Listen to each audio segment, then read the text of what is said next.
What's going on, everybody? My name is Nestor with AutoMechanicSupply.com, and today we're working on a 96 Honda Civic with a 4-cylinder. Customer complaint is that it's leaking coolant. So first things first, we gotta check where it's leaking from, and then we're gonna see what needs to be replaced. All right, first things first, we're gonna check the cooling system for leaks with our cooling system tester. This is a snap-on cooling system tester, part number SVT S262-1.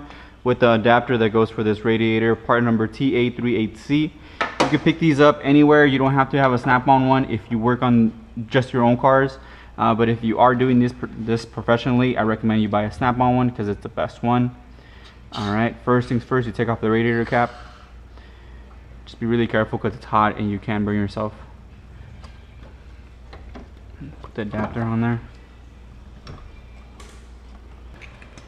And then you pump it to whatever the pressure is supposed to be. It doesn't say on the radiator cap, but it's supposed to be right around 15 psi. And then you just check for leaks. It looks like the radiator is leaking. It's a very slow leak for sure. I think the radiator is the only leak that we're gonna find. Make sure you guys check the water pump for leaks. Okay, looks like the radiator is a problem on this one. Let's put it up in the air and check it again. Alright guys, it looks like the radiator is leaking. Alright guys, so we're gonna recommend the radiator. It looks like it is leaking. Not a lot, but definitely is leaking. We're gonna recommend that and hopefully get it done. I'm gonna show you how to do it. Let's get it done. What's going on, everybody? My name is Nestor with AutoMechanicSupply.com, and today I'm going to show you how to replace the radiator on a 96 Honda Civic with the 4-cylinder. Pretty straightforward. Going to be needing, basic hand tools and a drain pan, coolant. That's pretty much it. Stay tuned. Okay, people, let's get this done. First things first, we're going to drain the coolant. All right, first things first, you take off the lower shield.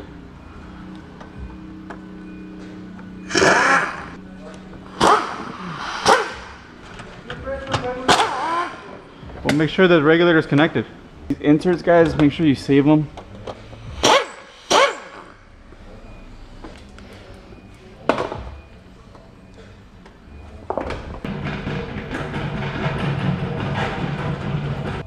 Alright, gentlemen, so there's a drain on this radiator right here, little peacock. So unscrew that,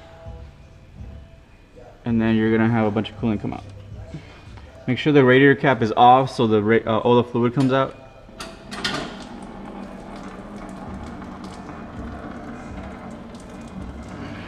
Let it drain out.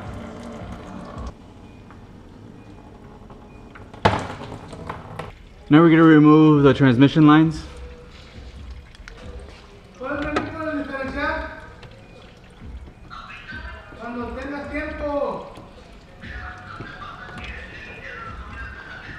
The way I like to get out these lines in case they're stuck, you grab some pliers and just wiggle them back and forth. That loosens them up. And then you just pop them out.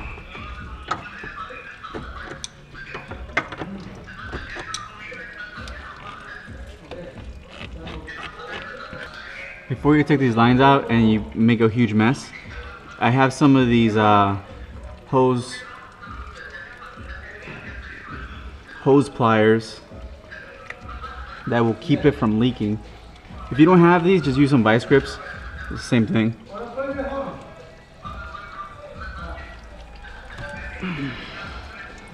You are gonna contaminate the coolant, so you shouldn't reuse the coolant anyways.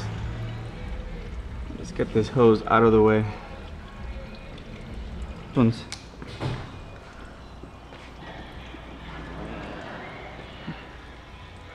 I got it, wait.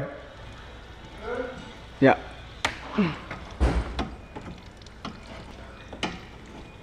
Grab the hose, wiggle it back and forth to loosen it up, and you can pop it off. Clamp the hose down with some vice grips so that all the fluid doesn't leak out, make a huge mess everywhere. Just pop them off with I like to pop them off with a breaker bar. There you go. Now we gotta take off the lower radiator hose. On the lower hose, it's really big. It's like an inch. So I use these this hose pick. It's actually 4 radiator hoses. Just get in there and then just wiggle it all the way around to loosen it up, break up any rust that it's built up in there. That'll make it easier to remove. Get your pan ready because it's gonna leak out. Oh, not too much. Okay. And for the bottom, that's it. Now we're gonna go on top. Okay, gentlemen, for the top.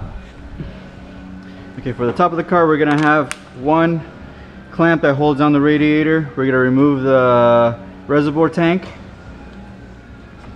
and the upper hose, and we should be good to go. So this just pops out, held down by this bracket here, and it's a 10mm for this bracket, and the connector for the fan pops out. Upper radiator hose clamp. See, the reason they use these clamps, guys, is because these are set for a certain pressure, and since the radiator is plastic, they don't want to, you know, over tighten these clamps, so they use these that are very specific to the breaking point of his radiator.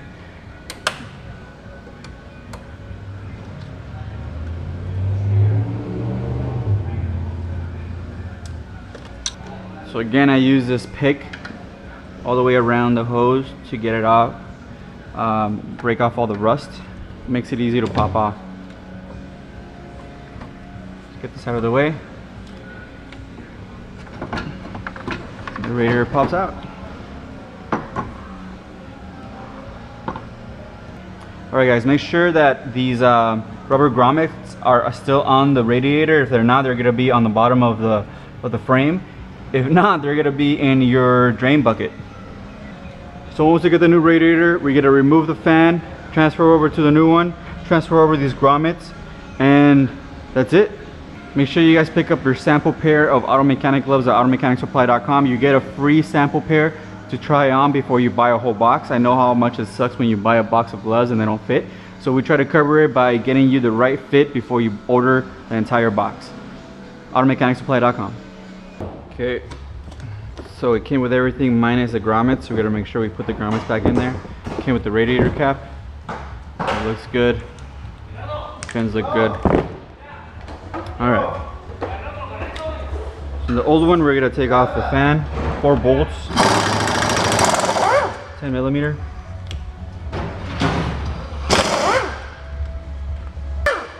Yeah. There we go.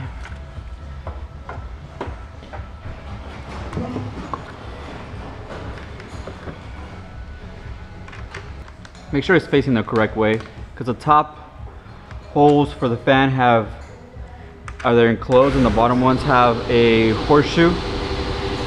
The reason why they do that is so you can take the fan off the radiator in the car if you need to.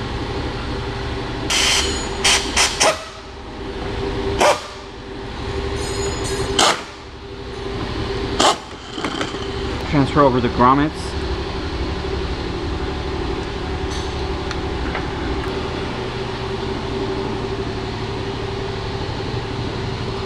No!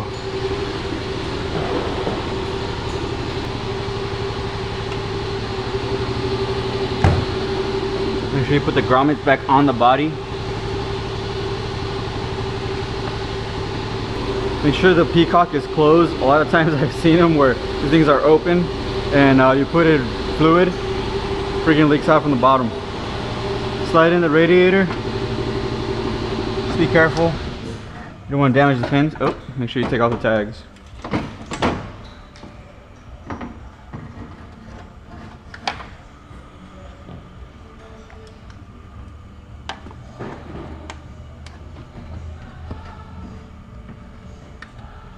Make sure the 2 pins on the bottom of the radiator hit the grommets.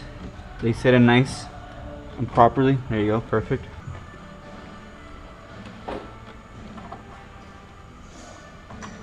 The radiator bracket on.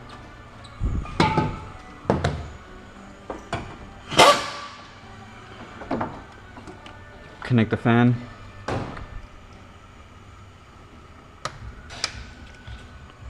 Upper radiator hose.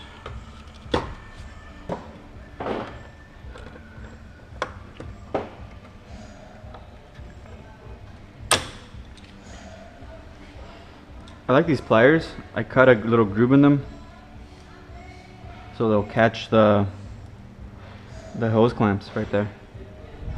Put in the reservoir. Slides in. Then we're gonna lift it up and do everything from the bottom. Okay. First things first, lower radiator hose.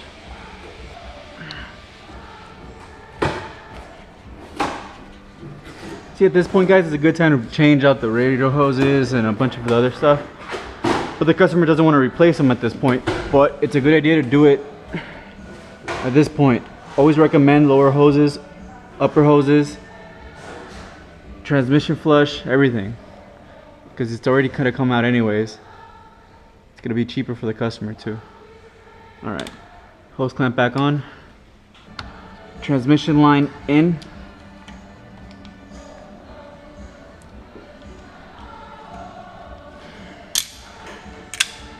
You take off the vice grip. Now the transmission will burn up. That actually happened to a guy new once. Forgot to take off these vice grips. Customer drove the car for a week. Burned up the tranny. It's pretty funny. It wasn't funny for the customer, but it was pretty funny for me. Alright, put the hose clamp back on. You want to make sure the hose clamp is all the way on. Past that, past this bevel here. Want to make sure the hose clamp sits underneath that. So you have to go lower if you need to. There you go. Now the other transmission cooler line. Put on the hose clamp. Below the bevel, you can kind of see it here, and you could definitely feel it. And that's it. Make sure the peacock is closed. We'll spray this down, make sure there's no fluid down here. Then we'll go back on top and then fill it, refill it, and we're almost done. Make sure you put the shield back on before you lower it down so you don't have to get back under here. That's why. Alright, gentlemen, we're going to refill the system. The way I like to refill the system, to make sure there's no air bubbles and we don't have to sit here and wait for it to heat up, turn the fans on and everything, we use a cooling system refiller. We use an adapter.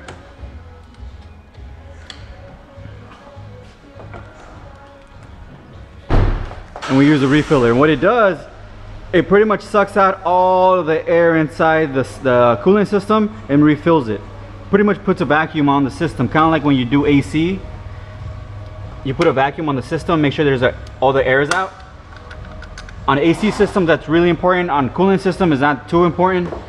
Especially on cars like this. This car doesn't typically get air bubbles, but this makes it way faster. Let me show you how it works. So you get your air hose, you put it on one end, you open it, and what it does, it puts the pressure on the, you can see the hose is getting sucked in. That's because all the air is getting sucked out. Now, the other good thing about this tester, this cooling system refiller, is that if you have a leak somewhere in the system, it'll show up here before you top it off with coolant. So this keeps you from wasting coolant. It's also great for using it on Porsches, Volkswagens, or any car that's typical of it to get air bubbles. Especially like some Chevys, they always have like a little bleeder screw, because those cars always get air bubbles. So we close it off and we see the gauge and we make sure the gauge doesn't fall off. If it falls off, we know there's a leak somewhere in the system. This gauge looks like it's being held nice and it's being held, the pressure's being held, so we know there's no leaks in the system. Now we're going to refill it with fluid. Okay guys, so the way we do it, we're using extended life GC fluid, green, for Asian vehicles. Fill it up in a bucket. This is about 2 gallons. Okay. What we do with the refiller, it has an end. We put it in there and then we open it. And since there's a vacuum inside the coolant system, it sucks in the coolant. Watch. Look at the hose.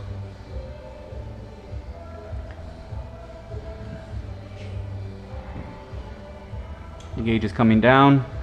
The system's getting full. The one thing with this though, you gotta make sure that you have enough coolant.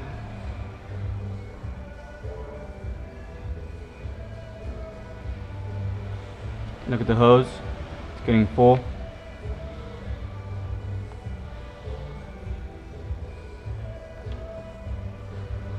And just let it sit there for a little bit, make sure everything's out. All the way down to 0. And that's it. That's how we refill the system. It's nice and full. Whoa. So this refiller is great, especially like I said, if you have a car that's prone to have air bubbles. This refiller will keep air bubbles out of your system, makes it fast to refill. A lot of people like using this type of funnel, spill-free funnel. It refills the system. This is from Lyle, part number 24680. This works great also, but sometimes you still will have air bubbles even if you use this one. Sometimes it takes forever to refill your system if you use this one. With this refiller, it took us what, like 5 minutes to get everything done, and we're guaranteed no air bubbles. If you're doing a lot of work on different cars, if you're an actual mechanic, it's a good idea to get something like this because it'll save you a lot of time. So in my field, as flat rate mechanics, we want to be able to save as much time as possible. This refiller cost me around 250 bucks, but the time it saves me is incredible. So, and it's guaranteed not to have any air bubbles. Of course, not always, but for the most part, I know that most cars are going to be fine. Of course, we still have to run this car, test drive, and make sure the fans turn on, and make sure it doesn't overheat. But rest assured that when you use this system, it'll be a lot faster to do your job. Again, guys, there's a lot of ways to skin a cat. This is just one of them. There's a lot of different ways to refill a system. Like I said, another one that I like is using this funnel. If for some reason I can't use this refiller, I like to use this funnel. But for the most part, we always use the refiller, no problem. Thanks for watching. Make sure you pick up your ultra thick mechanic gloves at automechanicssupply.com. You get a free sample so we can make sure that you get the right size glove. And after you get the right size, you order a box so you make sure that they're fitting nice and comfortably. Again, thanks for watching. Leave me a comment, subscribe, let me know what you think about the video. Alright guys, gonna finish up this car, this Honda. The last thing you gotta do is test drive the car, of course. And the way you know it's not gonna have any issues when you put in the radiator is you gotta go to the engine bay, make sure that the fan turns on and turns off. That lets you know that the temperature sensor is working, that the computer knows when the car gets hot and then when it gets cold, it's turning the fan on and off. If the fan turns on and it stays on, you might have a problem, but most fans will turn off after a few seconds of it being on at idle. That's the last thing you gotta do. Of course, you gotta make sure the temperature gauge isn't spiking all the way to hot. It should be in the middle. And for the most part, that's it. Take it for a test drive, get it up to operating temperature, make sure the fan turns on and off. That's all you gotta do. Thanks for watching. I'll see you guys next time. automechanicssupply.com.